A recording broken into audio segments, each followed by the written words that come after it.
Ici Piero San Giorgio, troisième vidéo sur sexe et relations. Alors, c'est peut-être la vidéo la plus importante. Alors, nous avions vu dans la première un petit peu quelques grands principes de base que je répéterai probablement dans celle-ci. Et puis, dans la deuxième, un petit peu mon expérience qui n'est que la mienne et qui ne fait pas de moi un expert et qui ne fait pas de moi quelqu'un qu'il faut forcément écouter sur ces sujets. Et en même temps, vous savez, personne n'a de l'expérience. Je veux dire, voilà, je me souviens quand j'étais petit, le curé de l'église, de la paroisse, nous donnait des conseils de relations et de mariage, alors que normalement, probablement, il était homosexuel et en tout cas, il ne pouvait pas être marié, etc. Donc ça n'avait aucun sens. Donc méfiez-vous de tout conseil, faites-vous vos expériences par vous-même. Dans la quatrième vidéo, je vous donnerai quelques livres qui sont des pointeurs, voilà, j'enlève, qui sont quelques livres qui vous seront utiles. En fait, je travaille dans mon bureau et mon bureau n'est pas chauffé. Nous sommes en début décembre 2019. Et comme ce n'est pas chauffé, eh bien, je m'adapte à la température. Et ce matin, il fait un petit peu froid. Mais ça va. Il fait tout à fait raisonnable. Mais je me couvre en fonction de la température. Et au lieu de chauffer, ça m'endurcit. Ça me renforce. Et donc, c'est très très bien. Alors, lorsqu'on parle de sexe et de relations, et en fait, je vais là aussi donner mes quelques expériences personnelles à partir de la dernière fois, nous avions parlé un petit peu de ma période, ma jeunesse un peu tumultueuse, où d'une manière ou d'une autre, j'ai réussi à en fait acquérir une certaine expérience quantitative en tout cas. Et à partir de la trentaine, c'est vrai que je me suis dit, autour de moi, tout le monde se mariait, avait des enfants, etc. Et donc, je pense qu'il y a une émulation sociale, sinon une pression, pour, entre guillemets, se poser et bâtir une famille. Alors, pour ça, il faut que je vous dise que, tout d'abord, il y a des événements hormonaux qui arrivent, surtout chez les femmes, mais aussi chez les hommes. C'est-à-dire que il y a, en fait, les femmes ont un impératif, c'est d'obtenir la sécurité et la protection nécessaires pour pouvoir avoir un enfant avec l'homme qui puisse être le meilleur, qui puisse avoir la meilleure génétique possible et, si possible même, qui puisse amener ou renforcer cette protection et cette euh, sécurité pendant les années où la femme va être enceinte, allaiter et puis élever le petit, puisque depuis des millions d'années, c'est comme ça que ça fonctionne, et que le coût pour une femme d'avoir un bébé est bien plus élevé que pour un homme, parce qu'un homme, en gros, bon bah voilà, c'est 5 minutes, un peu de transpiration, et puis après, s'il veut, il s'en va. Et puis il espère que sa progéniture survive et ainsi de suite. C'est pas un bon calcul hein, de faire comme ça, mais au pire, ça peut être ça. Tandis qu'une femme, il n'y a pas de au pire. Une femme, elle doit être pratiquement, elle doit porter ce bébé en elle pendant 9 mois, mais enfin surtout les 2, 3 derniers mois, ça l'handicape physiquement assez fort. Et si toute la tribu doit courir parce qu'elle est poursuivie par un tigre à dents de sabre, elle va bouffer la nana qui va le moins vite en premier, avec les vieillards éventuellement ou les bébés. Donc vous comprenez qu'il y a un coût physique. D'abord, il y a un risque de mort, il y a un risque d'handicap, mais donc tout ça pour dire qu'aujourd'hui, non, vous allez à l'hôpital ou je sais pas. Mais en revanche, il y a une adaptation psychologique et comportementale et donc hormonale et donc physiologique qui s'est faite à ce risque chez les femmes différemment que pour les hommes. Néanmoins, chez les hommes, la nature étant très bien faite, enfin, disons que l'évolution nous ayant amené à développer des physiques et des comportements par évidemment c'est la sélection naturelle, mais c'est surtout la sélection naturelle, elle se décline en sélection sexuelle et en aptitude à survivre. Donc, les humains et les sociétés humaines ont fini par être sélectionnés pour avoir des femmes qui ont un certain comportement et des hommes qui en ont aussi un qui est autre. Et donc, l'homme, s'il a beaucoup d'hormones, beaucoup de testostérone et donc une très forte envie de sexe lorsqu'il a entre 15 et 85 ans, non, surtout entre, je plaisante, mais c'est pas faux, mais entre 15 et 35 ans, on va dire, c'est vrai que cette envie commence à baisser à partir de 35 ans parce que normalement, il s'est déjà assez accompli, que ce soit par l'aspect social, c'est-à-dire que ce soit un bon chasseur par rapport à sa tribu, ou parce qu'il a réussi en société, etc. Et puis aussi parce que ses hormones commencent à baisser, et que si entre 15 et 25 ans, vous avez envie de baiser 4 fois par jour, entre 25 et 35 ans, c'est 2 fois par jour, entre 35 et 45 ans, ça baisse à 1 fois par jour, et à partir de 45 ans, ouais, c'est 1 fois par jour, mais vous préférez un peu de qualité, puis vous commencez à mettre en place, vous préférez le décorum, vous préférez mettre en place tout un contexte qui est agréable aussi, beaucoup plus psychologiquement. Là, la nana rencontrée en boîte de nuit, que vous pinez dans les toilettes, je vous assure qu'à mon âge, ça n'intéresse plus du tout. Moi, je la rejette. Hein. La nana, elle vient vers moi, elle dit viens, on va aux toilettes. Je dis mais on va des rétros, c'est non, non, non, non, non, non, non, pitié, plus jamais ça. Donc, l'horreur. Alors qu'à 25 ans, ah ouais. Voilà. Et les femmes, c'est très différent parce que, évidemment, le pic d'hormones, et quand elles sont jeunes, là aussi, c'est entre 15 et 25 ans. Mais aussi, ça change pendant le mois. Et ça, c'est l'homme. L'homme change pas tellement pendant le mois, tandis que la femme change beaucoup pendant le mois. Tout ça pour dire que il arrive un moment, et pour moi c'était dans la trentaine, où on commence à se dire, ok, séduire des jeunes femmes ou des femmes plus âgées que moi j'ai beaucoup, j'ai beaucoup sorti à des femmes un petit peu plus âgées que moi, et tout ça t'amène à quoi? Des petits moments de plaisir, certes, c'est agréable, des belles sorties, des belles expériences, des week-ends en relais château, tout ça, c'est très bien, mais tu construis rien avec ça.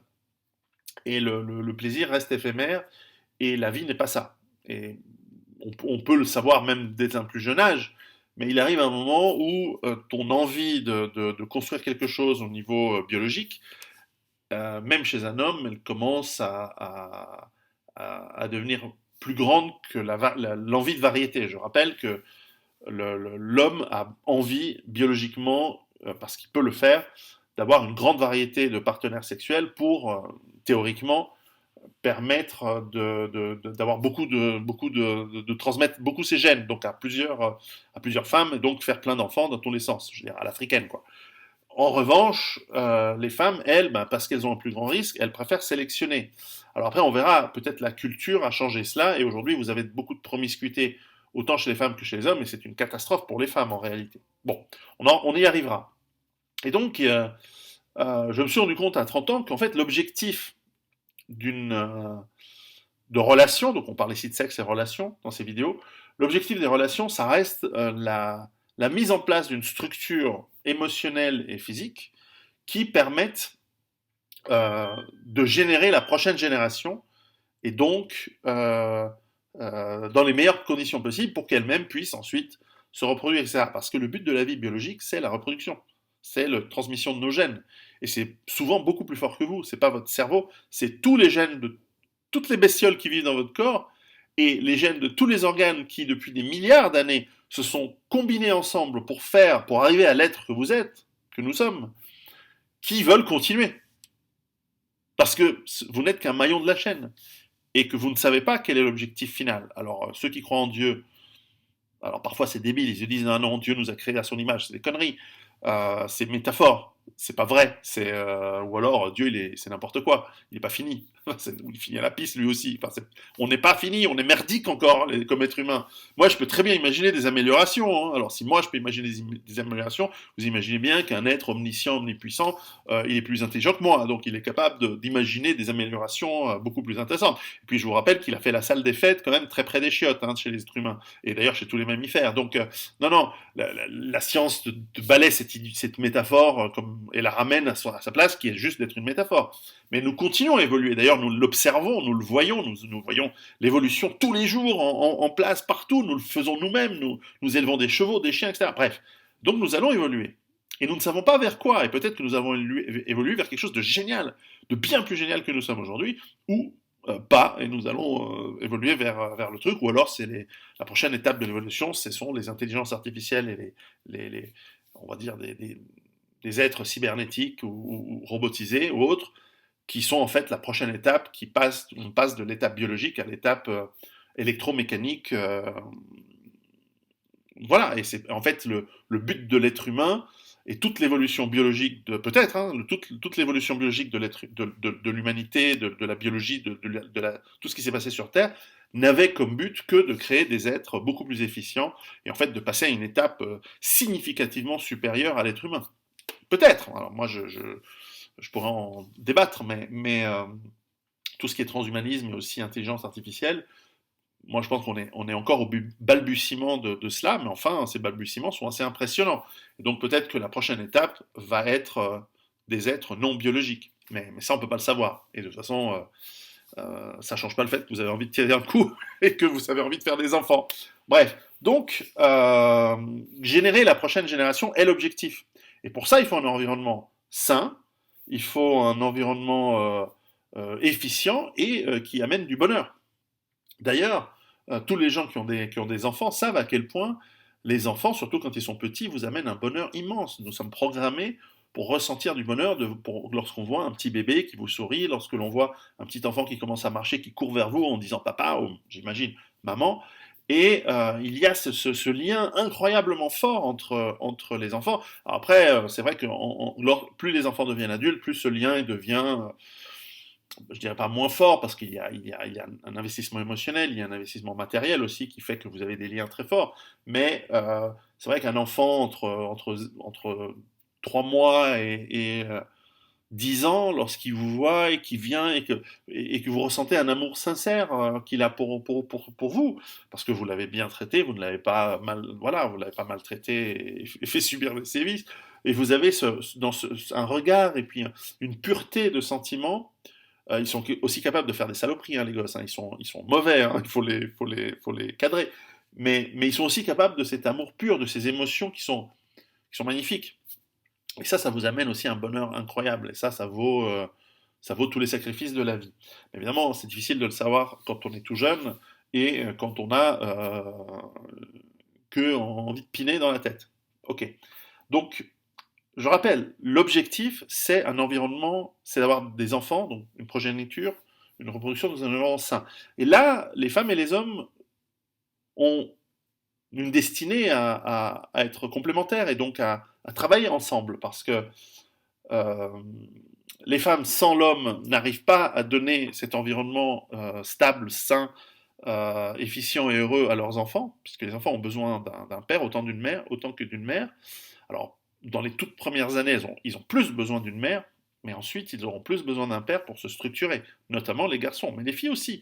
On remarque parce qu'aujourd'hui, les mères célibataires sont bientôt la majorité des mères, en tout cas en Occident, et plus on tombe dans les ethnies, disons, moins organisées, plus c'est vrai. Je crois que par exemple aux États-Unis, dans les, euh, dans les communautés afro-américaines, alors qu'elles étaient comparables aux blancs dans les années 50, aujourd'hui c'est 80% des enfants qui naissent chez les mères célibataires et c'est très commun d'avoir une famille enfin une famille où il y a une femme avec 3 enfants de 3 pères différents ou plus.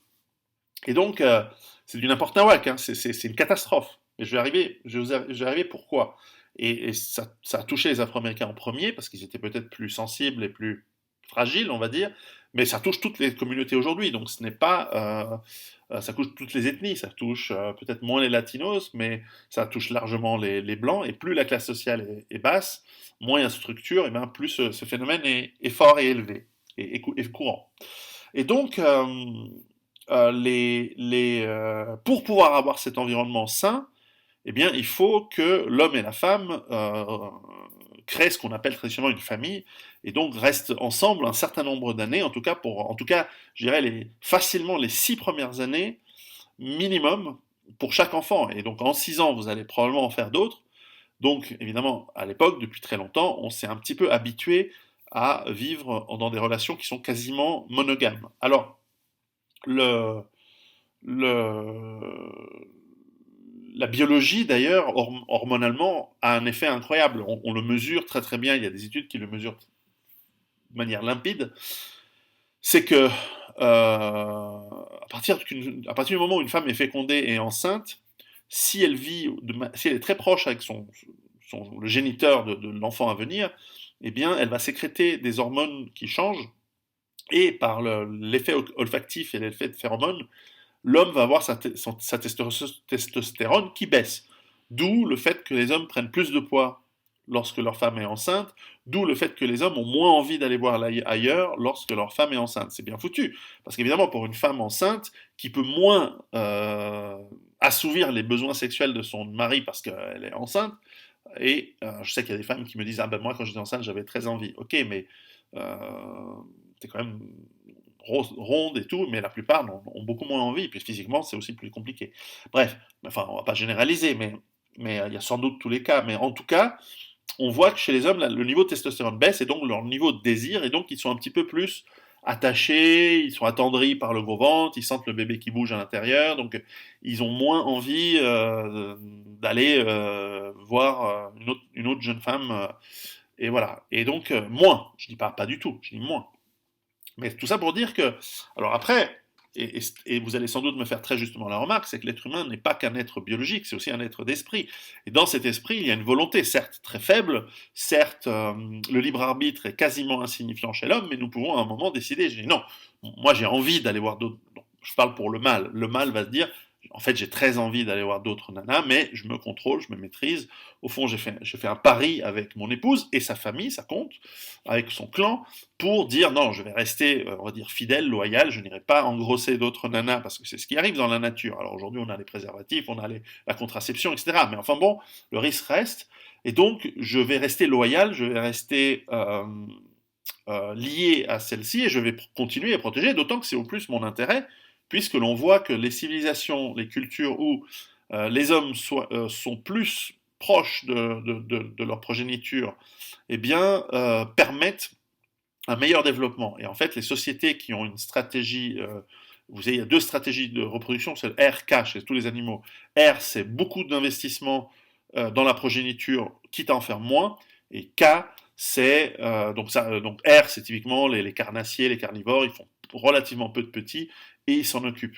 Et l'être humain fait aussi partie de ça. L'être humain et les grands singes, nos cousins, nous avons une stratégie de faire relativement peu d'enfants, mais de bien s'en occuper. À l'extrême opposé, à l'extrême c'est les insectes, mais chez les mammifères par exemple les lapins, et dans une stratégie K, eh bien vous avez plus d'enfants, mais vous vous en occupez moins. Et à l'extrême, c'est comme je disais, les insectes, les poissons. Et en général, chez les mammifères, bah, les mammifères qui font beaucoup de petits, comme les rats, les lapins, etc., eh bien, ils ne s'en occupent peu. Et dans ces sociétés-là, il y a peu d'esprit de clan et d'entraide, puisque de toute façon, vous allez faire plein d'enfants. Chez les humains aussi, on voit qu'il y a différentes ethnies et différentes cultures qui ont des tendances R. Généralement, les peuples du Nord où il fait froid, où l'hiver te tue, si tu fais pas gaffe et si tu ne prévois pas l'avenir, et ceux où tu peux être un petit peu plus indolent et tu t'en fous et tu fais plein d'enfants, etc. Et même biologiquement, tu as plus de fertilité. Il y a eu des sélections qui ont permis plus de fertilité où tu fais beaucoup plus d'enfants, mais tu t'en occupes moins parce que ils sont dans la rue, puis on s'en fout. Puis il n'y a pas d'hiver, donc je veux dire, c'est pas que tu as un lion qui va venir dans le village, dans la brousse, qui va te bouffer tes gosses. En gros, il n'y a pas d'hiver, donc et puis il y a de la bouffe, donc ça va.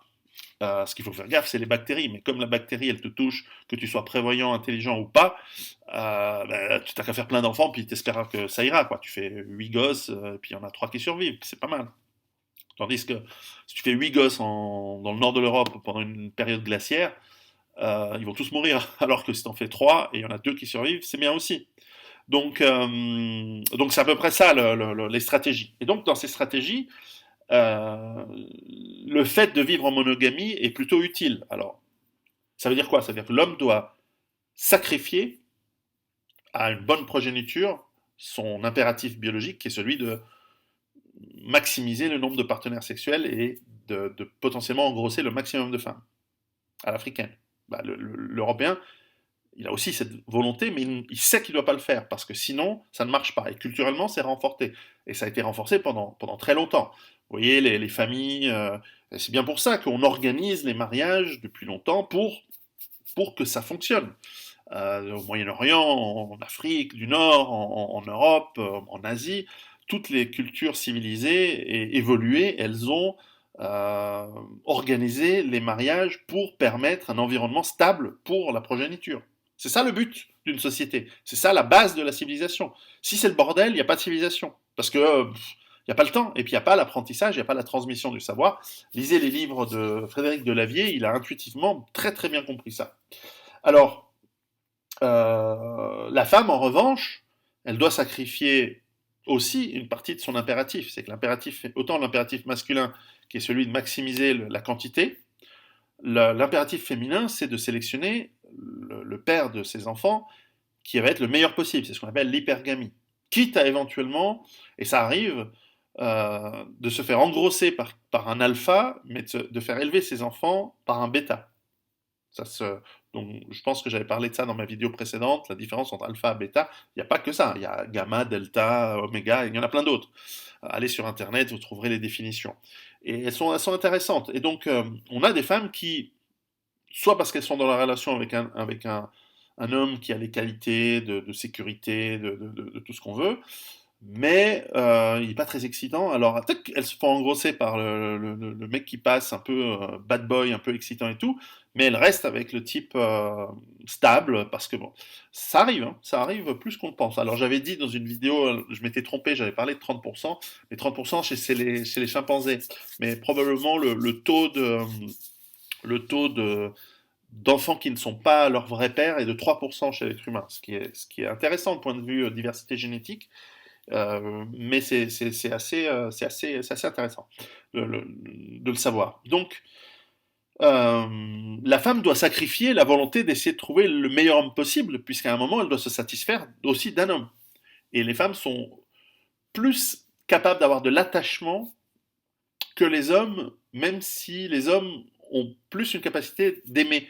Alors, il faut que je définisse ici qu'est-ce qu'on entend par amour, parce que l'amour, c'est là, pour moi, hein, ce n'est pas je désire, oh, je t'aime. Ça, c'est le désir et c'est l'équivalent humain des singes qui s'enlèvent les poux dans les poils. Non, l'humour, c'est la capacité c'est d'abord avoir de la bienveillance, mais surtout la capacité au sacrifice.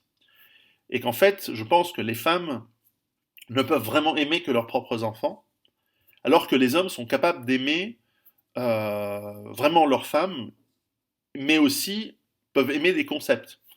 Peuvent aimer, c'est possible aussi pour les femmes hein, d'aimer des concepts, c'est-à-dire que un homme va aimer sa nation, un homme va aimer la liberté, avant tout, et est prêt à mourir et se sacrifier pour sa tribu, sa nation, sa liberté, etc.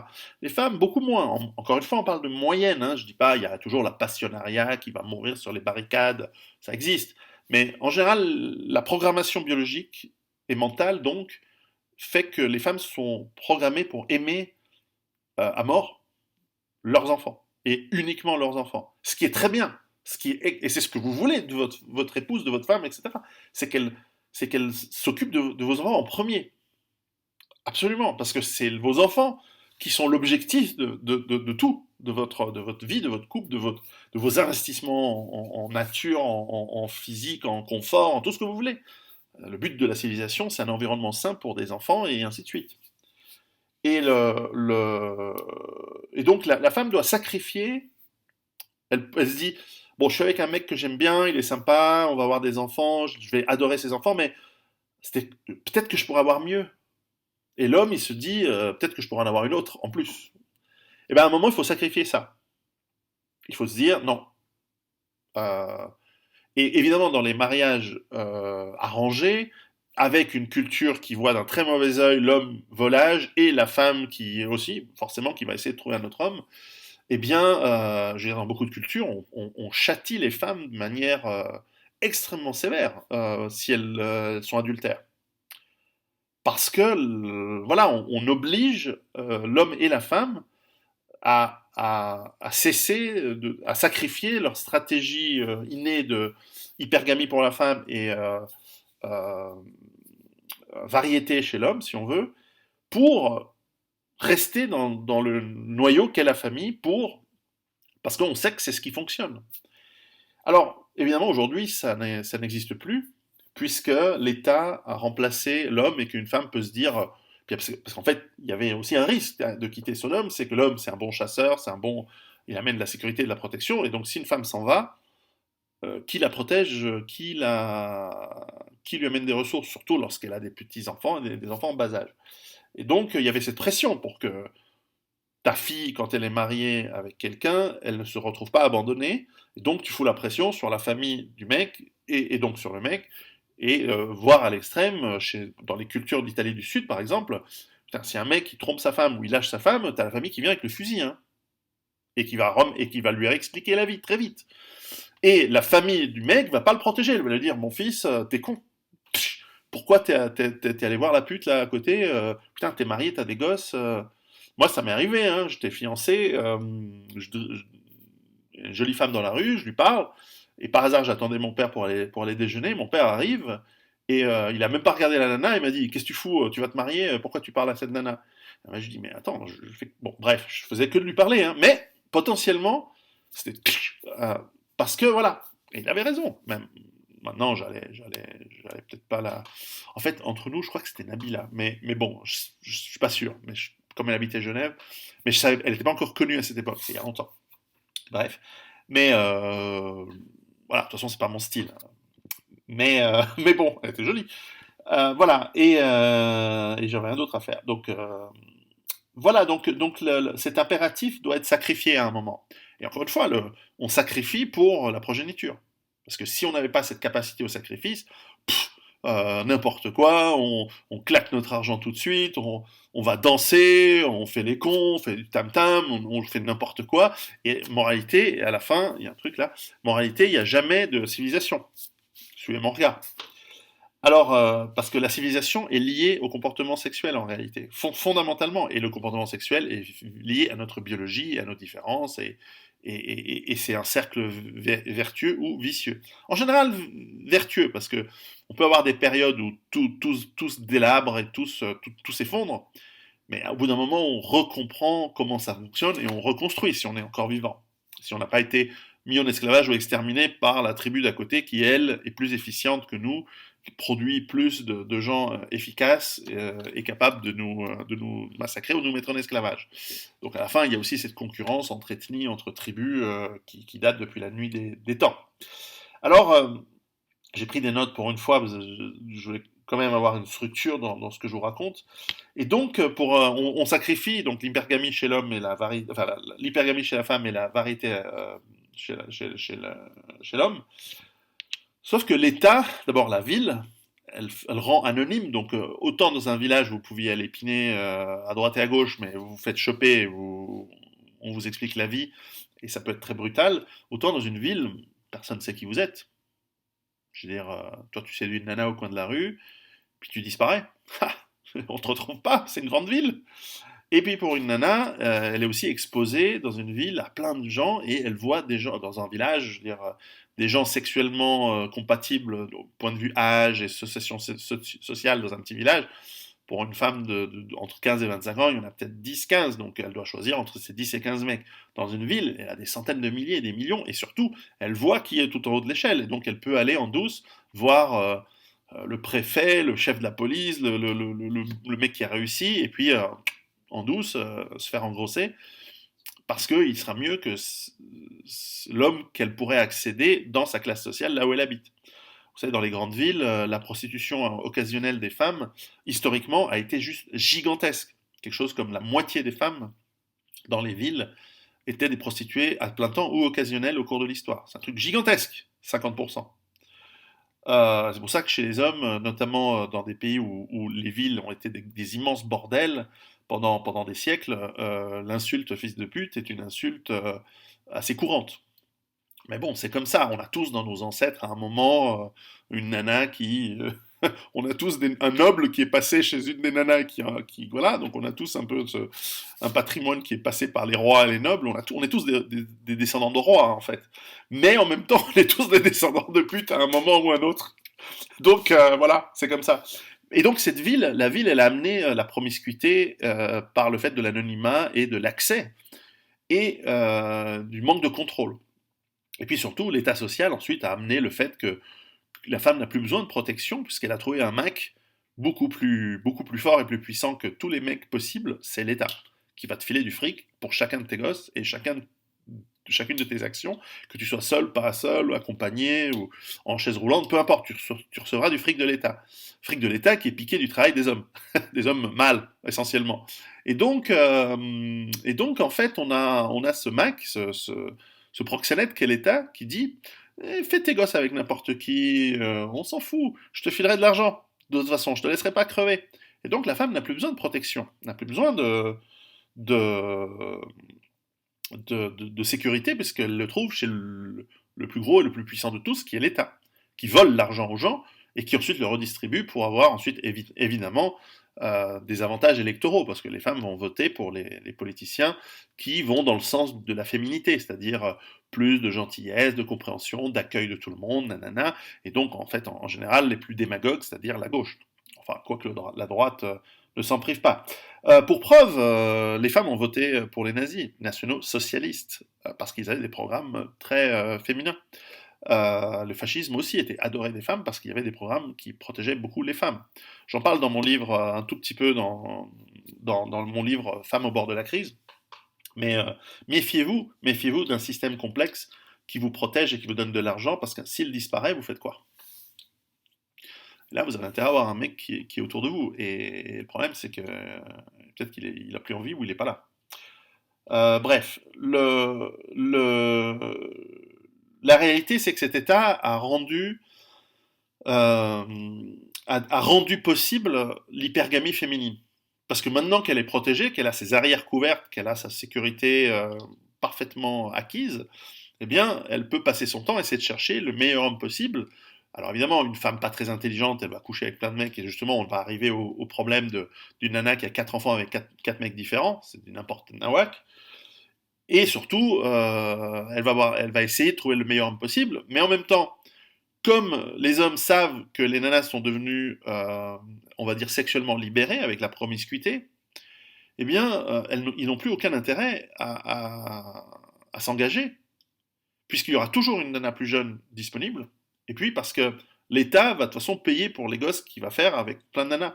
Donc en fait, l'État a rendu possible à nouveau l'impératif masculin qui est la variété, et l'impératif féminin qui est l'hypergamie. Et donc il n'y a plus ce contrôle social, que l'on retrouve encore dans certaines sociétés traditionnelles, mais qui qui sont en voie de délitement elles aussi.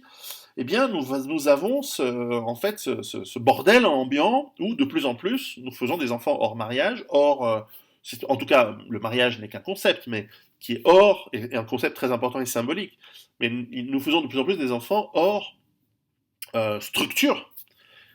Et donc, nous ne pouvons plus apporter sécurité, bonheur, amour, tendresse et cadre aux enfants. Parce que, qu'on le veuille ou non, l'État, il vous donne de l'argent, mais il n'est pas là. Certes, vous envoyez les enfants à l'école, mais il n'y a pas la proximité, il y a pas et surtout, vous ne la voulez pas avec le prof. C'est la plupart des pédophiles, ils sont profs à l'école, hein, c'est pas les prêtres ou les rabbins, il y en a, mais là où il y a le plus de pédophiles, c'est dans les écoles, parce que le pédophile, il sait que c'est dans les écoles où il va avoir accès aux enfants, c'est logique. Donc, vous n'avez pas envie de trop de proximité, c'est normal. Et donc, cette douceur, cette proximité, cette sécurité, en fait, c'est très difficile de la donner, d'autant plus que les femmes travaillent. Donc, en fait, vous avez une femme qui travaille pour gagner, je sais pas, 1500 euros, euh, elle va payer 500 euros de taxes et autres, et ensuite elle va devoir payer 500 euros pour une nounou qui va, elle, s'occuper des enfants. Ça n'a pas de sens. Alors oui, l'État paye, mais vous faites des enfants et vous vous en occupez pas et vous les voyez pas. D'autant plus que la fertilité, je crois que on en a déjà parlé dans les vidéos précédentes, la fertilité des femmes baisse à partir de 25 ans de manière très forte, et à partir de 30 ans, elle commence à s'effondrer pour être complètement insignifiante après 40 ans, en moyenne. Hein. Alors, il y a des femmes de 40 ans et plus qui ont des enfants, mais c'est rare, c'est difficile. Et en fait, on a expliqué aux femmes que maintenant qu'il faut être indépendante, puisqu'il n'y a plus l'homme, parce que l'État a remplacé cette nécessité d'être ensemble, eh bien, il faut passer les années de fertilité à étudier et à travailler. Et donc à ne pas se concentrer sur trouver un homme de qualité et faire des enfants et s'en occuper. Ça devrait être entre 15 et 25 ans, une femme devrait être à plein temps dans la recherche du géniteur de ses enfants et faire ses enfants. Et ensuite les élever entre 20 et 30, et puis Après, il y a le temps. D'ailleurs, pendant que vous avez des enfants, vous pouvez très bien faire vos études par correspondance, lire des livres, etc. Et après, vous avez tout votre temps. Après, entre, je sais pas, entre 30 et 80 ans, qui est votre espérance de vie, vous avez 50 ans où vous pouvez faire vos études, travailler, et avec le bonheur d'avoir élevé des enfants et de les voir grandir, et des petits-enfants, et ainsi de suite. Non, le système moderne, il nous dit, non, non, mais bosse jusqu'à 40 ans, et puis tu feras des enfants après. Mais tu les feras pas, tes enfants. Et en plus, tu n'auras pas de mec. C'est impossible. Donc, le système moderne, notamment avec le féminisme, rend les femmes extrêmement malheureuses.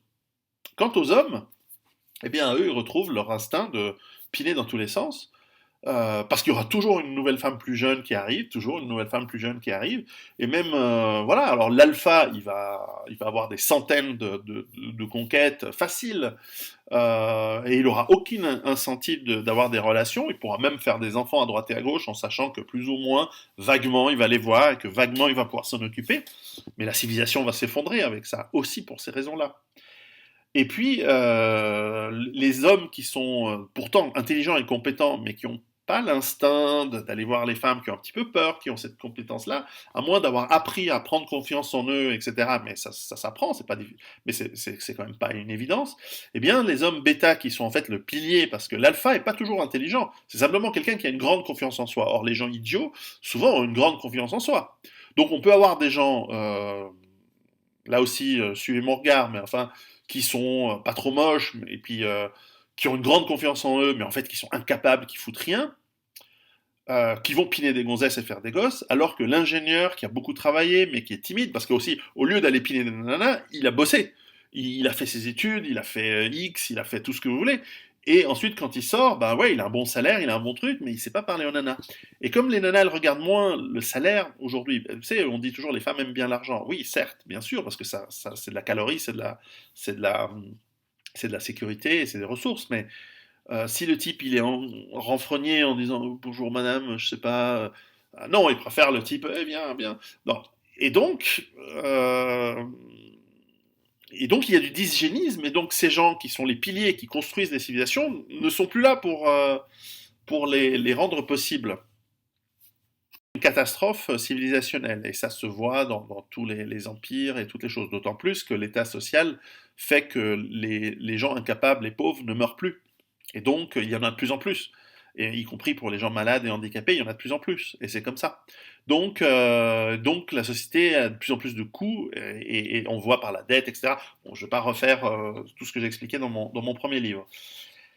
Alors, la problématique, c'est que là où les bonnes pratiques dans les sociétés traditionnelles fonctionnaient toujours, même si c'est pour des mauvaises raisons, parce que vous pouvez avoir une religion qui est complètement débile, qui n'a pas de sens, mais qui vous donne des bons conseils et qui fait que la société est bien structurée. Et vous pouvez avoir une société qui ne croit plus dans les amis imaginaires que sont les dieux, mais qui ne donne plus aucune règle de structure, au contraire dit faites ce que vous voulez, et vous déresponsabilise, et ça ne marche pas. Donc vous pouvez avoir un système qui est plus intelligent et qui est une catastrophe, plutôt qu'un système débile, mais qui marche bien. Vous voyez le paradoxe de l'être humain? C'est pour ça que souvent les gens croient que je critique les religions. Non, je les critique parce qu'elles sont débiles, mais je les aime bien parce qu'elles fonctionnent et qu'elles donnent du cadre, y compris l'islam. En fait, je ne dis pas que j'aime pas l'islam, je dis juste que c'est débile, bien sûr, comme le judaïsme est débile, comme le christianisme est un peu moins, mais quand même, eh bien, malgré tout, ces sociétés-là sont préférables que n'importe quoi dans lequel on s'est fourvoyé. Et je ferai d'autres vidéos pour expliquer comment on pourrait remplacer les religions par quelque chose de bien plus efficient, mais voilà, on n'est pas du tout, c'est pas du tout le sujet de l'époque. On n'en est pas là du tout. Je pourrais vous parler pendant des heures, ça changera rien. Parce que là, au moins, je peux vous donner quelques conseils que vous pouvez appliquer. On y arrive. Alors, euh, la solution, il n'y a pas de solution. Mais ce qu'on peut faire pour chacun d'entre nous, c'est d'abord comprendre les dynamiques en place, et je mettrai dans la 4e vidéo la bibliographie de tout ce qui va dans ce sens-là. Mais la solution, c'est de bien choisir son partenaire de relation et de sexe, autant pour une femme que pour un homme. Alors encore une fois, comme je disais tout au début, moi je n'ai pas l'expérience, j'étais marié qu'une seule fois, et je suis marié depuis 15 ans, Et donc, je connais ma femme depuis 17 ans, 18 ans, par là. Donc, c'est même pas si longtemps que ça par rapport à d'autres gens. Mais ce que j'ai pu remarquer, c'est la chose suivante, c'est que nous ne sommes, autant il est important que nous soyons monogames, autant nous ne sommes pas faits pour être monogames. Et il faut comprendre que les relations deviennent hyper chiantes au bout d'un moment. Il y a plein de livres d'anthropologues et d'ethnologues qui étudient ça et qui sont et de même de biologistes, biologues, blablabla, des biolo machins qui étudient les effets hormonaux, etc. C'est qu'il arrive un moment où l'homme et la femme ne se supportent plus. L'homme a trop envie de variété et la femme n'arrive plus à garder son homme par la beauté physique et donc essaie de le garder par le cassage de couilles. En gros, toutes les femmes vont casser les couilles à leur mec, tout. Si vous avez de la chance, c'est pas tout de suite, c'est dans quelques années, c'est après un grand nombre d'années. Et en fait, c'est parce que elles vont obtenir ces ressources, elles vont obtenir ce qu'elles veulent au début en étant belles, et puis avec les enfants, et puis avec l'âge, bah, cette beauté disparaît, ce charme disparaît, et elles vont essayer de l'obtenir par le casse-couillage, par mais pourquoi t'as dit ça? C'est normal, c'est comme ça, c'est pas de leur faute, c'est programmé, c'est biologique, elles sont pas méchantes, c'est comme ça. Et l'homme, bah, comme lui aussi, il vieillit, il prend du bide, au bout d'un moment, il se dit, bon, je vais me battre tous les jours, chaque 5 minutes, contre ce casse-couillage, et il va céder. Et voilà. Et plus il cède, plus la femme va être casse-couille, alors qu'il faut être ferme, mais le problème c'est qu'on a peur d'être ferme, parce qu'on se dit, putain, si je suis ferme, elle va se barrer, puis il y a les gosses, puis c'est le bordel, puis qu'est-ce que les gens vont dire, etc. Donc en fait, il y a ce rapport qui fonctionne, en fait, de casse-couillage et de céder. Elle te fait chier et tu cèdes, elle te fait chier et tu cèdes. Le problème c'est que, au bout d'un moment, elle te respecte plus, et dans un monde où on ne se sépare pas, vous voyez tous ces couples à partir de 40, 50 ans, en tout cas après 10, 15, 20 ans de mariage, qui se supportent, mais difficilement, et tu les vois au restaurant, ils disent pas un mot, ils sont dans les routines et ils se font super chier, quoi. Alors quand on dit il y a 50% de divorces aujourd'hui, en fait, en réalité, il devrait y avoir 100% de divorces. Et moi, je pense qu'il y a 1% des gens qui, par miracle, arrivent à rester toute leur vie spontanément parce qu'ils s'aiment vraiment. Le reste des gens, au bout d'un moment, ils en ont vraiment plein les couilles. La réalité, c'est que nous avons besoin l'un des autres et que plus la société est traditionnelle et moins il y a d'État, forcément, ben, vous devez faire avec ce cassage de couilles parce que vous avez besoin de l'un de l'autre. Il y en a une qui fait la lessive, il y en a un autre qui bosse, il y en a un qui fait des trucs, il y en a une qui coupe du bois, enfin l'inverse quoi. Il y en a une qui fait à manger, l'autre qui transporte des trucs lourds. C'est comme ça. Et puis quand vous êtes vieux, de toute façon, vous baisez de moins en moins. Et puis le cassage de couilles devient normal, mais vous avez développé de la tendresse et finalement une sorte d'habitude, et casser ses habitudes et ses tendresses, on le sait, chez l'être humain, est très difficile, et puis vous vous êtes habitué, et puis c'est comme ça. C'est pas génial, hein, c'est pas la panacée, mais c'est le prix à payer, parce qu'il y a beaucoup de gens qui n'aiment pas être seuls. Alors moi, je suis un solitaire, donc moi, je veux dire, demain, ma femme, elle s'en va, moi, je m'en fous. Même si j'avais 80 ans, je m'en fous. Je suis tout seul, je suis tranquille. Si je suis grabataire, je me flingue, puis c'est tout. Mais j'en ai rien à battre d'être seul. Mais je suis un cas bizarre, hein, je n'ai pas beaucoup de gens. La plupart des gens, ils ont besoin d'être avec quelqu'un, ils ont besoin qu'il y ait quelqu'un avec eux. Et puis, c'est vrai qu'avec la vieillesse, et on n'y pense pas lorsqu'on a 20 ans, on n'y pense pas quand on a 40, on commence à y penser peut-être à 50 ou 60 ans, mais avec la vieillesse, après, bah, vous faites qui c'est qui vous nettoie le cul, qui c'est qui... Et à un moment, il y a de l'aide mutuelle qui doit être mise en place entre les vieux, et donc c'est vrai que le couple monogame est une assez bonne solution là-dessus, bien que l'objectif à terme d'être en fait une sorte de nounou pour votre conjoint, ben, euh, c'est peut-être pas c'est pas ce qu'on vous a vendu dans le romantisme au 19e siècle en lisant le rouge et le noir, Zweig et tous ces romans où on imaginait l'amour, etc. Ouais, l'amour, à la fin, tu torches le cul de ton, ton conjoint, quoi. Donc voilà. Bref. C'est comme ça, où tu finis dans un home, dans un mouroir, dans un coin. Ouais, la vieillesse est un naufrage et c'est pas bien. Donc, vaut mieux avoir 20 ans que 80, je peux vous dire. Enfin, j'en sais rien, mais je vois les 80 arriver et je vois dans le rétroviseur les 20 ans et je suis plus proche des 80 que des 20. Merde! Enfin, je suis juste entre les deux. Et donc voilà. Alors, quels sont les conseils? Parce qu'allons directement au truc. Alors, le conseil alors, je vais commencer par les hommes. Euh, Chers jeunes hommes, chers messieurs, moi je vous conseille la chose suivante, c'est que entre 15 et 25 ans, pensez pas aux gonzesses. pensez à bâtir votre carrière, pensez à devenir un homme de grande qualité.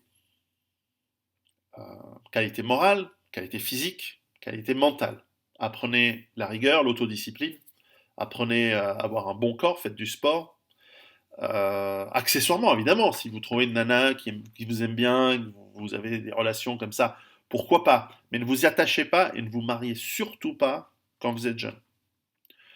Vous attendez, vous développez votre carrière. Et si nana vous fait chier, vous quittez immédiatement la nana. Ah oui, mais dehors, tu te casses.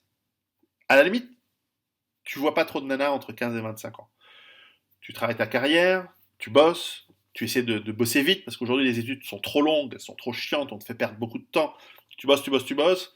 Tu bosses à la fois un travail manuel et à la fois un travail intellectuel. Il faut faire les deux. Alors si toi, si tu as un manuel et que tu aimes et que tu veux faire de ton métier une profession manuelle, fais-le, mais à côté tu lis des bouquins. Si en revanche tu es un intellectuel, tu fais du droit, tu fais voilà, du commercial à côté, tu fais aussi un travail manuel.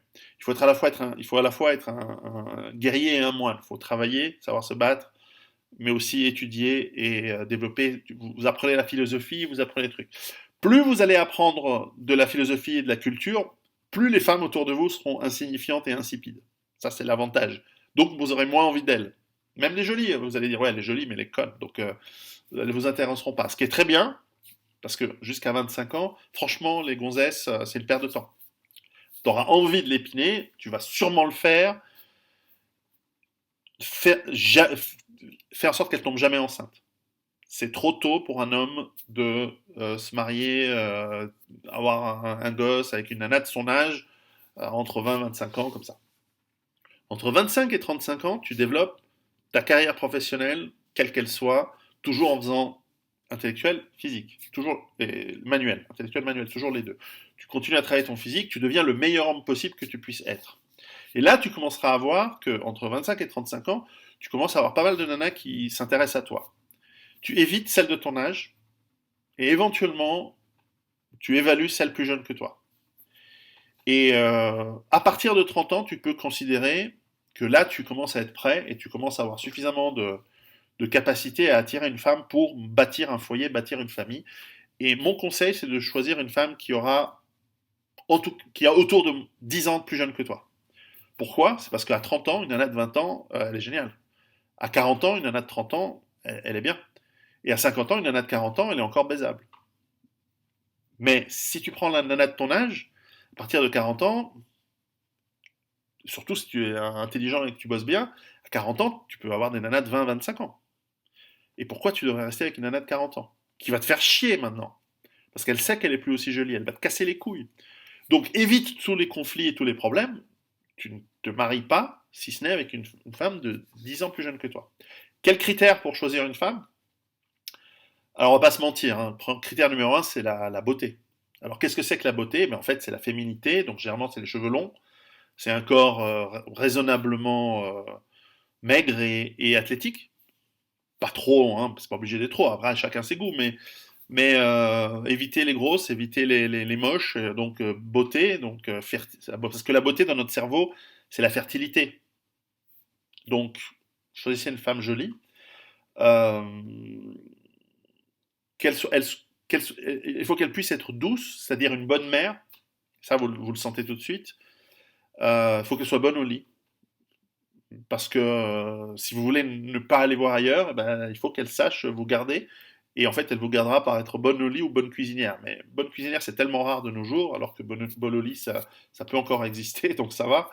Et puis, il faut qu'elle soit une bonne mère. Donc j'ai dit, voilà, donc la beauté et la bonne mère. Alors moi, personnellement, j'aime beaucoup les femmes intelligentes. Donc ça a été mon critère, un de mon critères fondamental. Alors j'avais aussi comme critère qu'elle me casse pas les couilles. Et pendant 10 ans, j'ai rien eu à dire. Après, voilà, c'est comme tout le monde, on tombe dans le cassage de couilles, ça on n'y échappe pas, c'est comme ça, et la seule chose que vous pouvez faire, c'est être ferme et dire non, casse pas poufias. Et là, après, elles redeviennent gentilles pendant quelques jours, et après, ça recommence, et donc toute ta vie, tu vas devoir être ferme et dire casse pas poufias, et puis Mais voilà, c'est ce cycle de casse-toi poufiage, tu me fais chier, casse-toi. Enfin voilà, c'est l'horreur, c'est mal foutu, mais c'est comme ça, je leur en veux pas, c'est comme ça. C'est... Et donc, et puis ensuite, loyal. C'est que l'homme ne peut absolument pas supporter une femme qui va voir ailleurs. C'est un truc, ça c'est cassure de contrat. À moins que vous soyez dans le trip échangiste, machin, dans ce cas-là, je connais le milieu, je connais bien, ok, très bien. Ça, c'est un mode de vie qui est assez intelligent, avec ses risques, mais qui peut exister, mais qui n'est pas pour tout le monde. Franchement, c'est compliqué. Mais si c'est pour vous, c'est génial. Mais à part ce cas-là, que je peux imaginer, et que je ne pratique pas, en tout cas pas avec mon épouse, et certainement pas depuis que je suis marié, eh bien, la loyauté est importante. Donc, beauté, bonne mère, loyauté. On pourrait rajouter savoir tenir un foyer, etc., mais ça tombe sous le sens et puis vous te réveillez. Alors moi, je sais que c'est un des trucs que j'aime bien, mais comme c'est pas un critère fondamental, je passe parce que chez moi, c'est le bordel. Là où je suis moi, c'est ordonné. Moi, je suis un Allemand. C'est bizarre. Je suis pour un Italien. Je suis super teuton. Tout est ordonné, tout va être bien. Alors tempéré par le fait d'avoir eu des enfants qui foutent le bordel, mais enfin bon, c'est comme ça. Mais chez mon épouse, par exemple, c'est le chaos, c'est n'importe quoi. Enfin, bon, mais pour moi, c'est pas le critère fondamental. Donc c'est la beauté, voilà, le fait d'être une bonne mère, d'être bonne au lit, et on pourrait ajouter et loyal. Voilà, donc ça c'est les critères. Il n'y en a pas beaucoup. Quand vous demandez aux femmes ce qu'elles veulent chez un mec, les critères sont une liste d'à peu près 500 à 750 critères et en plus qui sont paradoxaux. C'est je veux qu'il soit studieux, mais je veux qu'il soit bad boy. Je veux qu'il soit prudent, mais je veux qu'il sache prendre des risques. Je veux qu'il bosse beaucoup et qu'il ait une carrière, mais je veux qu'il reste à la maison. Je veux dire, au bout d'un moment, les fils se touchent, hein, mais c'est normal, c'est normal. Les femmes veulent tout parce qu'elles sont hypergames et elles vont toujours voir un peu les défauts de leurs hommes et ensuite moins voir les qualités parce qu'elles imaginent qu'ailleurs. Alors qu'elles ont un problème, c'est que à partir de 25 ans, elles ont moins de capacité à, en fait, elles vont trouver leurs hommes moins intéressants, elles vont voir surtout les défauts, mais elles oublient qu'elles sont moins en moins capables d'attirer des mecs intéressants. Alors, tirer un coup, c'est toujours possible, parce que n'importe quelle nana, elle sort dans un bar, et même si elle est très très moche, si elle est très moche, ce sera tard dans la soirée, mais enfin, elle trouvera un mec qui la pine, mais pas un mec qui veut rester. En gros, les mecs sont regardez dans le monde, hein, il y a des mecs qui pinent des chameaux, on a des cas cliniques où des gens sont restés coincés dans des arbres, enfin des trucs de fou. Et les mecs sont un peu, ils pinent n'importe quoi. Donc vous trouverez bien un mec qui vous pine, mais il va pas rester parce qu'il va se dire putain, le matin il va se dire oh putain elle, ce truc, oh bon, au revoir. Et puis oui mon numéro, puis tu donnes un faux numéro, il s'en va. Alors, ok, t'as gagné quoi, chère Nana? T'as gagné le fait que bah, t'as eu 5 minutes d'un truc transpirant avec toi, mais t'as- c'est presque humiliant en plus, puisque le mec il se barre, donc après tu te dis, ah en fait, il voulait juste mon corps, même pas, il voulait juste un trou, et c'est immonde, quoi. Et puis toi tu sais que t'es immonde, donc non, alors vas-y sur le côté, non, plus t'es moche, plus tu cherches la beauté intérieure, parce que c'est tout ce qu'il y a, hein. Et donc le concept d'ailleurs de beauté intérieure, c'est inventé par les moches. Et puis, homme ou femme, méfiez-vous de vos amis. Vos amis, vos amis pour les femmes, n'ont jamais votre intérêt sexuel à cœur. Jamais. Vos hommes, les amis des hommes ou les hommes amis des nanas, bon alors déjà, chère demoiselle, chère femme, si vous avez un ami homme, c'est qu'en fait il veut vous piner. S'il y a un homme qui tourne autour de vous, 100% des cas, il veut vous baiser, tôt ou tard. Il veut vous baiser. Il reste parce qu'il espère qu'un jour, sur un malentendu, si vous êtes marié ou si vous divorcez, il va pouvoir être là. Ou un truc vite fait. Il y a des hommes qui sont capables d'être amis pendant des dizaines d'années juste pour pouvoir tirer un coup, et puis ensuite c'est fini. On est comme ça, hein, on est terribles, nous les hommes.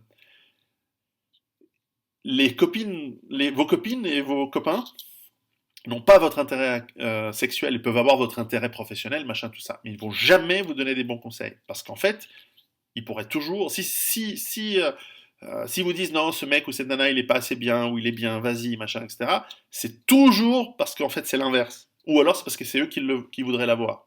Faites très très attention à ça. Je pourrais développer, mais sinon ça va être trop long.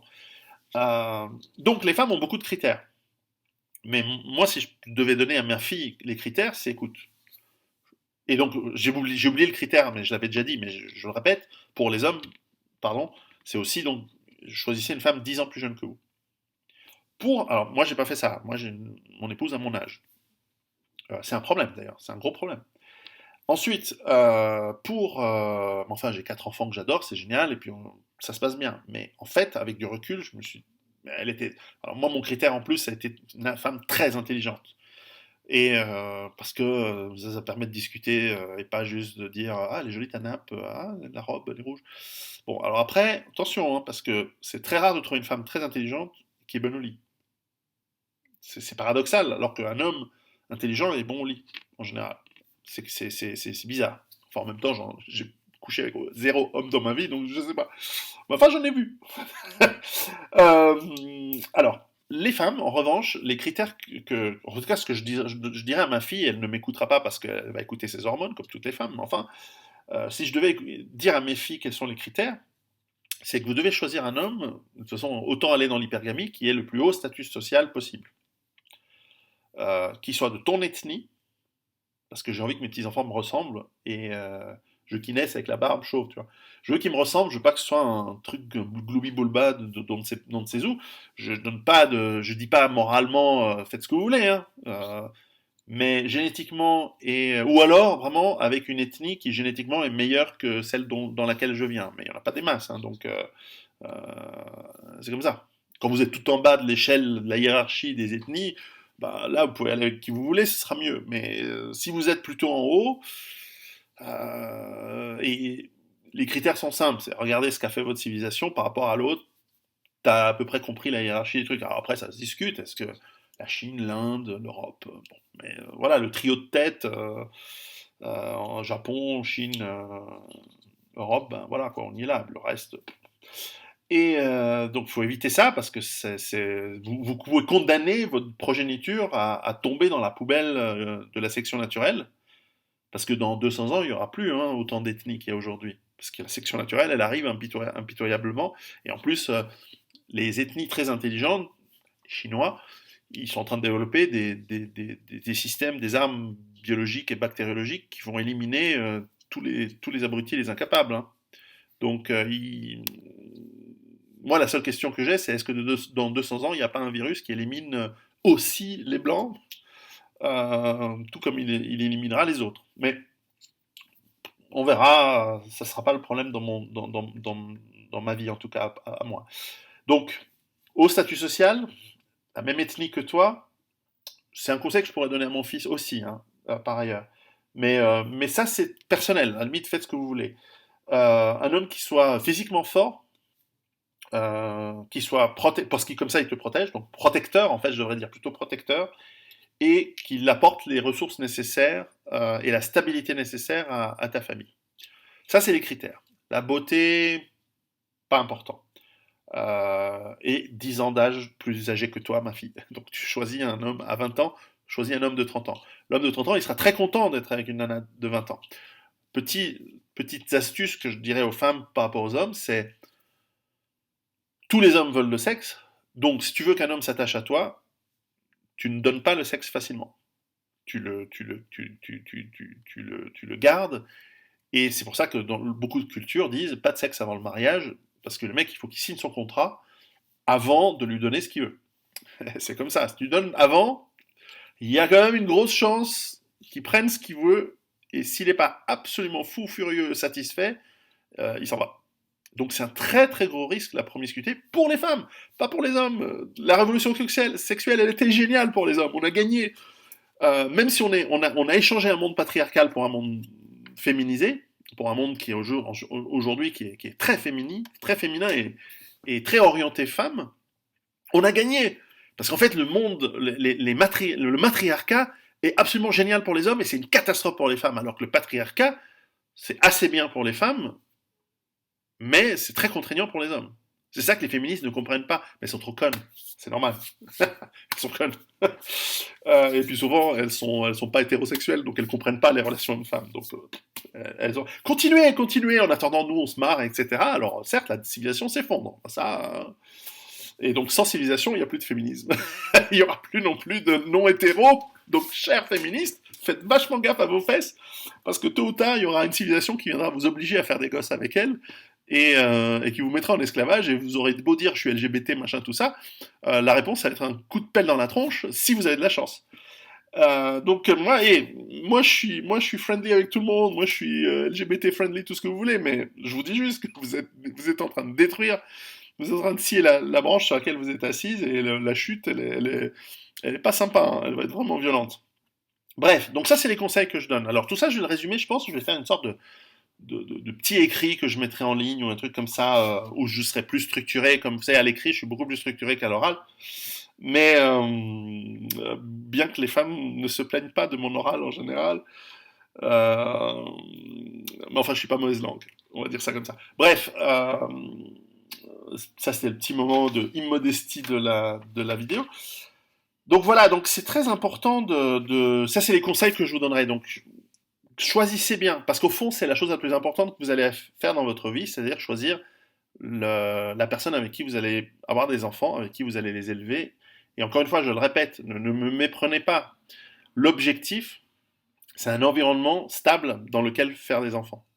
Alors, si vous avez la chance d'être croyant et traditionnel, et croyez-moi, je suis un athée, donc je vous dis ça, si vous avez la chance d'être croyant et traditionnel, gardez au moins ça de votre culture traditionnelle et de votre religion. C'est ce qui structure le mariage et la famille. Même si, au fond, on sait que c'est du n'importe nawak, même si les dieux ne sont jamais venus, ils ne s'intéressent pas, il n'y a pas tout ça. Mais a été mis en place un système qui fonctionne et qui cadre. Et on a besoin de ça. Lorsqu'on a enlevé le cadre, Nietzsche nous avait prévenu, lorsque nous avons enlevé le cadre de la structure qui permet voilà, une famille saine et raisonnable d'être élevée, en fait, non seulement vous détruisez la civilisation, mais vous ouvrez la voie à des catastrophes immenses. Et la Première Guerre mondiale, la Deuxième Guerre mondiale n'ont été que l'avant-goût de ce qui est en train d'arriver. Je suis sérieux en plus. Donc, voilà. Et d'ailleurs, parce que je sais qu'il y aura des commentaires de femmes outrées qui vont dire mais nous on veut faire ce qu'on veut, etc. Mais fais ce que tu veux. Fais ce que tu veux. Mais regarde les conséquences. Et le problème, c'est qu'un homme peut se gourer, un homme peut se marier trop jeune, à 20 ans, il aura des enfants, ses enfants seront. Sa vie va être assez ravagée entre 20 et 40 ans parce que tout d'un coup, il a des enfants, il a divorcé, il sait plus où ils sont, il les voit pas aussi souvent, il n'arrive pas à être avec eux, les enfants vont être saccagés, vont être. Mais à 40 ans, bon, les enfants sont grands, s'il a un peu bossé, puis s'il n'est pas trop con, à 40 ans, il peut recommencer. Puis à 40 ans, il va se maquer avec une. S'il n'est pas trop con, s'il a compris la leçon, s'il nous écoute, il va se maquer une nana de 25, puis il va refaire sa vie très bien. Mais une nana de 40 ans, elle refait sa vie comment? Avec qui? Avec un mec de 25 ans? No fucking way. Avec un mec de 60 ans? Ok, mais tu peux être heureuse avec un mec de 60. Une nana de 40 avec un mec de 50 ou de 60, elle peut être tout à fait heureuse, bien qu'elle va lui casser les couilles quand même. Mais elle n'aura pas d'enfants. Donc si elle n'a pas déjà eu des enfants avant, c'est fini. Et donc, et comme les hommes meurent plus jeunes que les femmes, et donc un homme un peu plus âgé qu'elle, elle va mourir encore plus jeune, et ben une nana, les féministes, celles qui n'ont pas d'enfants, etc., elles vont se retrouver à 65 ans veuves, ou toutes seules, et elles vont finir dans un appartement, et comme je dis depuis longtemps, depuis de nombreuses années, je sais que c'est une expression qui a été reprise par plein de gens, dont Stéphane Edouard que je salue, eh bien, elle va finir mangée par ses chats, ou ses chiens, mais c'est beaucoup plus sale avec les chiens, avec les chats. Commence par les yeux, en général. Eh bien, ouais, merci le féminisme. Mais comme nous sommes, vous êtes mon audience, vous êtes des gens particulièrement intelligents, nous sommes tous en cheminement d'essayer de sortir de l'espèce humaine par le haut, d'évoluer vite, et de nous préparer à survivre au gros coup de balai de sélection naturelle qui est en train d'arriver. Eh bien, nous devons aussi réfléchir aux structures sociales qui sont efficaces. Alors, sur ce point-là, encore une fois, les sociétés traditionnelles, elles ont l'expérience d'avoir trouvé les méthodes qui, plus ou moins, fonctionnent, parce qu'elles sont à peu près les mêmes partout. Vous n'avez pas de société traditionnelle qui donne de l'argent aux nanas pour avoir des enfants avec plein de pères différents. Ça n'existe pas. Au contraire, c'est châtié, c'est mal vu. Il y a une pression sociale pour rester. Alors, ensuite, il y a plus ou moins de polygamie, mais la polygamie n'est pas pour la famille, la polygamie est pour créer des hommes frustrés qui vont être de la chair à canon, de la chair à sabre, pour la conquête. Parce que souvent, les sociétés polygames, en fait, elles sont parasitaires, ce qui est très logique avec l'aspect polygame. Et donc, comme peu d'hommes ont les femmes, enfin, un assez faible nombre d'hommes ont accès aux femmes, pour que les autres puissent avoir accès aux femmes, il faut qu'ils aient des ressources, et ces ressources vont être acquises par la razzia, par le pillage, par la guerre, qui a aussi l'avantage d'éliminer une partie de ces hommes, et donc d'enlever la pression sexuelle dans une société. Ça, c'était avant le porno. Maintenant, il y a le porno, et donc les hommes qui n'ont pas de femmes, eh ben, ils se paluchent. Alors, ce qui, une fois de temps en temps, est tout à fait sympa et sain, mais lorsque ça devient en plus une addiction, c'est très malsain, et je pense que c'est comme la cocaïne, vous pouvez pas dire ouais, mais je me fais un rail de cocaïne toutes les 2 semaines, c'est cool. Vaut mieux éviter, ne jamais en faire. Donc en fait, idéalement, la pornographie, et il m'arrive d'en consommer, est très mauvaise. Mais j'ai 50 ans, donc je sais gérer. Tandis que quelqu'un de 15 ou de 20 ans, il va pas savoir gérer, surtout si, encore une fois, il est dans l'âge où il n'a pas l'accès aux femmes faciles parce qu'il n'a que 15 à 25 ans. Sa valeur marchande, sa valeur sexuelle marchande, elle est faible. Alors que l'équivalent féminin est pas du tout vrai. Une femme entre 15 et 25 ans, elle a une valeur maximale. Elle va baisser après, parce que l'homme a sa valeur maximale à partir de 35 à 40 ans. Et ensuite, ça va baisser lentement, parce que la femme, ça baisse vite, parce que c'est lié à la fertilité. C'est pas des jugements de valeur, hein. Vous savez, souvent les femmes s'offusquent. Oui, mais moi, je suis une femme de 40 ans, je suis très belle, je peux avoir des hommes. Oui, oui, oui, mais d'abord, c'est pas vrai. Et ensuite, si c'est vrai, c'est que t'es peut-être une exception. Et puis, c'est pas un jugement de valeur. Ça fait pas de toi une personne mieux ou moins bien. C'est juste comme ça. Euh, Puis il y a les hommes aussi qui deviennent moches à partir de 40 ans, ils ont le gros bide, ils font plus de sport. D'ailleurs, souvent, leurs femmes les nourrissent bien pour que justement. Moi, il m'est arrivé une copine je sais pas, je dois avoir 25 ans, elle me disait: ah, mais toi, c'est bien, t'as pris un peu de poids, t'as grossi, c'est bien, comme ça, tu iras pas boire ailleurs. Oh putain, j'ai commencé un régime tout de suite. Bref, bon, cette vidéo, elle est un peu longue, mais elle est très importante. Et comme toujours, dans mes vidéos, je parle beaucoup. Et dans mes livres, j'essaie d'être plus succinct. Et peut-être que je faudra que je mette tout ça par écrit.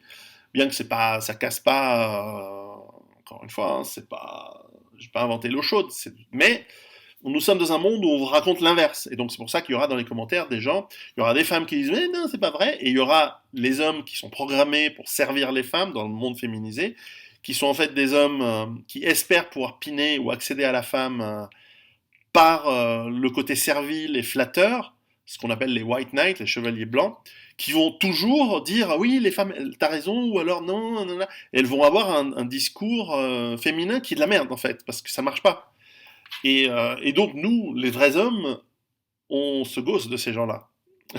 Et autant je respecte les bêtas parce que les bêtas sont nécessaires et c'est important, il faut une société où les bêtas puissent avoir accès au sexe et puissent se reproduire, c'est très important. Mais autant les gammas, c'est-à-dire les White Knights, tous ces gens-là, ils ne doivent avoir que le mépris des hommes. Autant des alphas que des bêtas d'ailleurs. Et que les bêtas ne sont pas serviles et ils sont juste timides. Mais moi aussi j'ai été timide et on apprend. Et souvent les alphas c'est des gros cons. Donc il faut faire attention.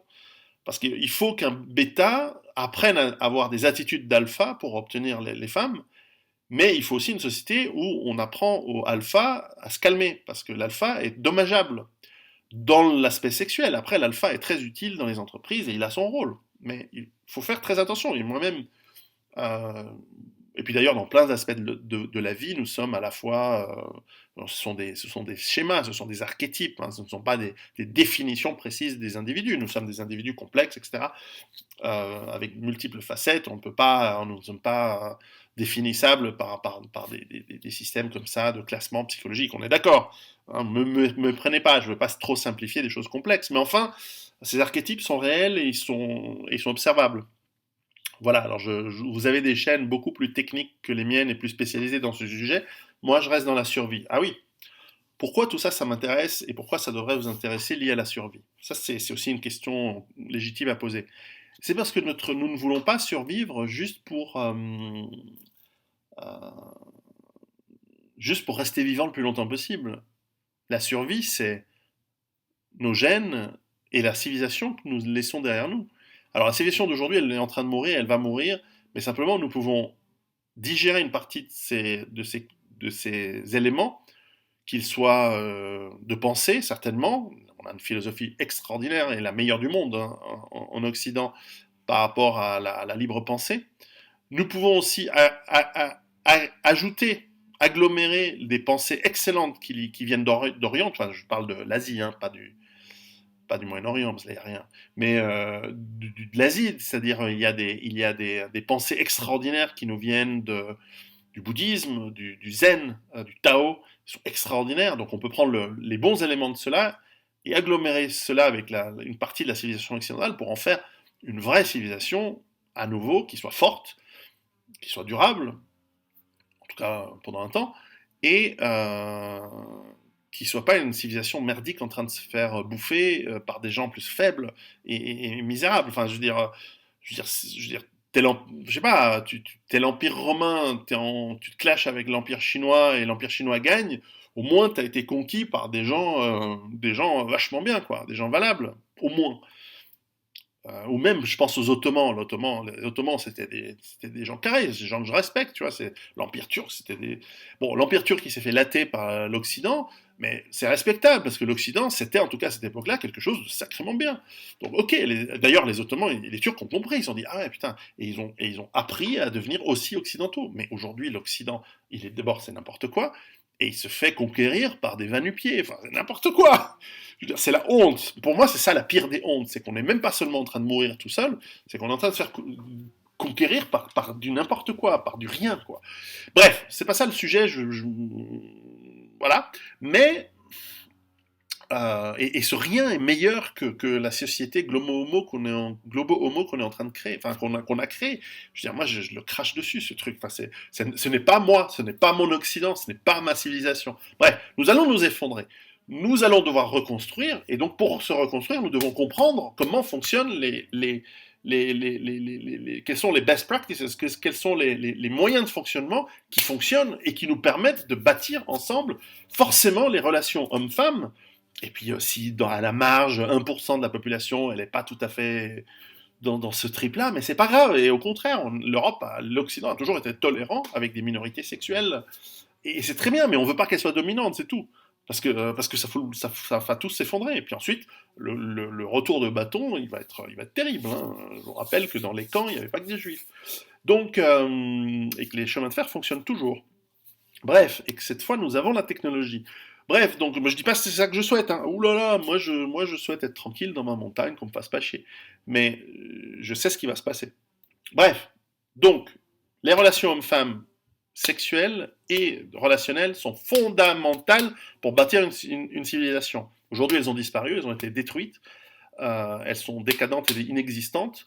Nous devons les reconstruire. Et donc, dans la quatrième partie de la vidéo, je vous donnerai une série de livres qui vous apprennent quelles sont les briques fondamentales de ces relations et du fonctionnement psychologique qui fait que on comprend comment ça fonctionne. Alors à vous de les utiliser à bon escient. Si c'est juste pour les dragouiller et tirer un coup, l'utilité est très limitée. Si en revanche l'objectif c'est de bien construire des relations le plus harmonieuses possible et qui arrivent à maîtriser nos natures profondes, hypergamie et, et variété, femmes-hommes, eh bien, nous allons probablement avoir les bases nécessaires lorsque nous allons reconstruire les civilisations d'ici 10 ans, 15 ans, quoi, je ne sais pas quand, mais ou ce seront peut-être nos enfants ou nos arrière-petits-enfants qui vont devoir reconstruire tout ça. Mais il faut leur donner les bases structurelles, morales, philosophiques. Et pour ceux qui ont la religion, vous avez déjà un gros bout. Eh ouais, c'est comme ça, vous avez un avantage. Même si ensuite le reste est farfelu, mais en tout cas ça fonctionne et c'est immense par rapport à ceux qui ne l'ont pas. Et pour les autres, eh ben, vous devez apprendre la philosophie, les valeurs, qu'est-ce qui fonctionne, qu'est-ce qui ne fonctionne pas. Voilà, à vous de jouer, donc c'est important pour la survie, ce n'est pas anodin, et surtout ça me permettra la prochaine série de vidéos, je ne sais pas si ce sera la prochaine, mais plus tard je ferai une série de vidéos sur les enfants, comment est-ce qu'on gère et comment on apprend aux enfants, comment on les initie à la survie et d'autres éléments de réflexion. Pour moi, ça me paraît très simple, mais en même temps, je voulais pas le faire avant parce que mes enfants étaient encore petits. Maintenant que les grands commencent à devenir adolescents et qu'ils commencent à avoir des armes et tout, enfin, pas posséder, mais utiliser, et à crapahuter dans la campagne, dans la verte avec moi de temps en temps, je commence à avoir un peu plus d'aspect. Donc j'ai préféré attendre une dizaine d'années avant de vous en parler. Mais maintenant, je pourrais commencer. Voilà. Et je peux pas commencer à parler des enfants si j'ai pas parlé avant, entre guillemets, de la famille et donc des relations hommes-femmes. Donc, à très bientôt et préparez-vous.